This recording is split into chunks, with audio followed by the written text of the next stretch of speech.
ہرات میں حضور علیہ السلام کی اولاد سے ایک شہزادی بیوہ ہو جاتی ہے تو وہ اپنے بچوں کو لے کر کے سمرقند میں آتی ہے اور پوچھتی ہے کہ یہاں کوئی شخص ہو جو مجبور لوگ، مفلوک الحال لوگوں کی مدد کرتا ہو۔ تو لوگوں نے بتایا کہ یہاں دو بڑے سخی لوگ ہیں، ایک مسلمان ہے اور ایک مجوسی ہے۔ تو اس نے کہا مجھے تو مسلمان کے پاس ہی جانا چاہیے، اور گئی اور کہا کہ میں مفلوک الحال ہوں، میرا خاندان رسول صلی اللہ علیہ وآلہ وسلم سے تعلق ہے، غریب الدیار ہوں، شوہر کا سر سے سایہ اٹھ گیا ہے، یہ بچے ہیں، تو آپ اگر میری مدد کر دیں تو میری سفید پوشی کا بھرم باقی رہے۔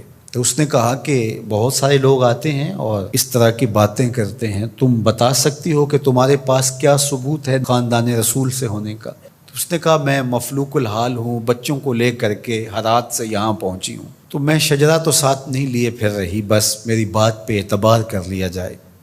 اس نے کہا کہ میں تیری بات پہ اعتبار نہیں کر سکتا۔ خیر وہ وہاں سے اٹھی اور اس مجوسی کے پاس چلی گئی اور اس کو جا کے بتایا کہ مفلوک الحال ہوں، یہ میرے چھوٹے یتیم بچے ہیں، میں رسول کریم صلی اللہ علیہ وآلہ وسلم کی اولاد سے ہوں، تو آپ اگر میری مدد کر دیں۔ تو اس نے انتظام کر دیا ایک چھوٹے سے گھر کا، اور جو ضروریات کی چیزیں تھیں وہ باہم پہنچا دیں۔ یہ بھی سو گیا اور وہ مسلمان تاجر بھی سو گیا۔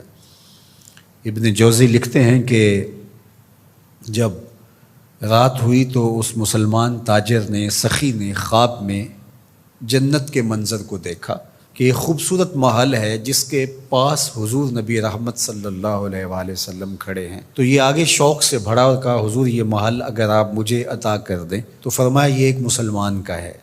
تو کہا میں بھی تو مسلمان ہوں۔ فرمایا تیرے مسلمان ہونے کا ثبوت کیا ہے؟ آنکھیں کھل گئیں، ماضی کا سارا قصہ ذہن میں تازہ ہو گیا، اور وہ جو لفظ کہے تھے کہ تیرے سیدہ ہونے کا ثبوت کیا ہے، وہ لفظ احساس پہ ہتھوڑے برسانے لگے اور نکال دیا گیا دربار رسالت سے۔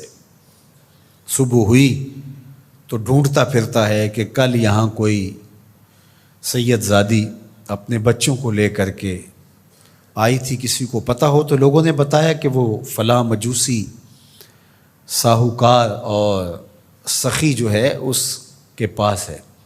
تو وہ گیا اور دروازہ کھٹکھٹایا اور قدرے غسیلے انداز میں کہنے لگا کہ ہمارے نبی کی بیٹی ہے اور آپ کو حق نہیں پہنچتا ہے، ان کی خدمت ہمارا ہی حق ہے، بلکہ کہا 300 دینار لے لو اور جلدی کرو ہمارے سپرد کر دو۔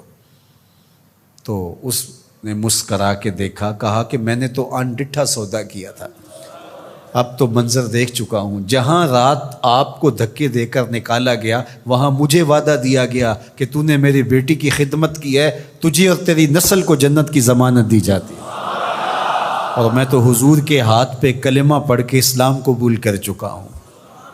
اللہ اکبر۔ نسبت رسول کا احترام، محض نسبت رسول، عمل تو بعد میں آتے ہیں۔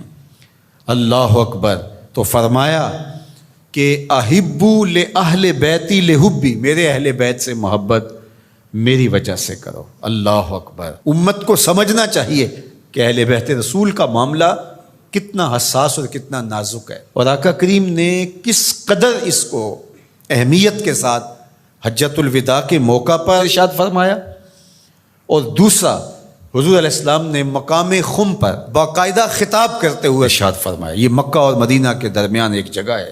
الا ایھا الناس، اے لوگو، انما انا بشر یوشک ان یاتی رسول ربی فاجیبو، فرمایا کہ میں بشر ہوں، موت کا فرشتہ پیغام لے کر میرے پاس بھی آئے گا اور میں رب کے بلاوے پر حاضر ہو جاؤں گا۔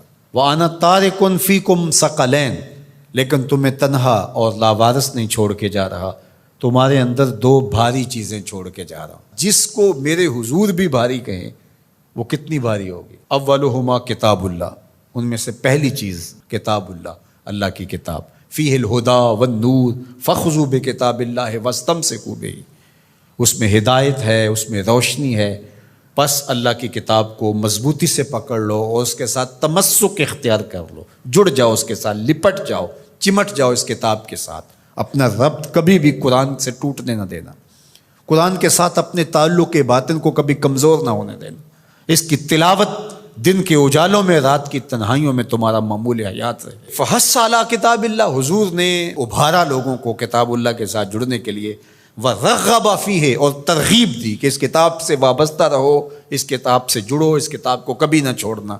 ثم قال، پھر ارشاد فرمایا، وَأَهْلُ بَيْتِي، اور میرے اہل بیت، اذکرکم اللہ فی اہل بیتی، اذکرکم اللہ فی اہل بیتی، اذکرکم اللہ فی اہل بیتی، 3 مرتبہ فرمایا، میں تمہیں اپنے اہل بیت کے بارے میں اللہ سے ڈراتا ہوں، تذکیر کرتا ہوں، نصیحت کرتا ہوں کہ میرے اہل بیت کے معاملے میں کوتاہی نہ کرنا۔ 1 بار نہیں کہا، 2 بار نہیں کہا، 3 بار فرمایا۔ نگاہ نبوت کچھ دیکھ رہی تھی کہ لوگ کربلا کے اندر شہزادگان رسول کو شہید کرنے کے در پے ہوں گے، اور اہل بیت نبوت کی عظمتیں لوگوں کو ہضم نہیں ہو پائیں گی۔ تو حضور نے 1 بار نہیں، 2 بار نہیں، 3 بار فرمایا کہ میرے اہل بیت کے معاملے کے اندر ان کی حساسیت اتنی ہے کہ کوتاہی کا ارتکاب نہ کرنا۔ اہل بیت نبوت کا معاملہ بہت حساس ہے، بہت ہی حساس ہے۔ یزید پلید نے اہل بیت کے ساتھ ٹکر لے کے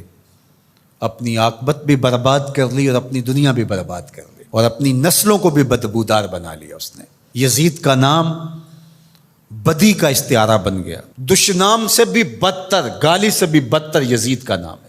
حضرت امام حسین رضی اللہ تعالیٰ عنہ حق کا استعارہ بن کے ابھرے، اور قیامت تک ان کا نام زندہ، روشن، سرخرو، کامیاب اور بامراد رہے گا۔ رہتی دنیا تک حسین کے نام کا جھنڈا اونچا ہی رہے گا۔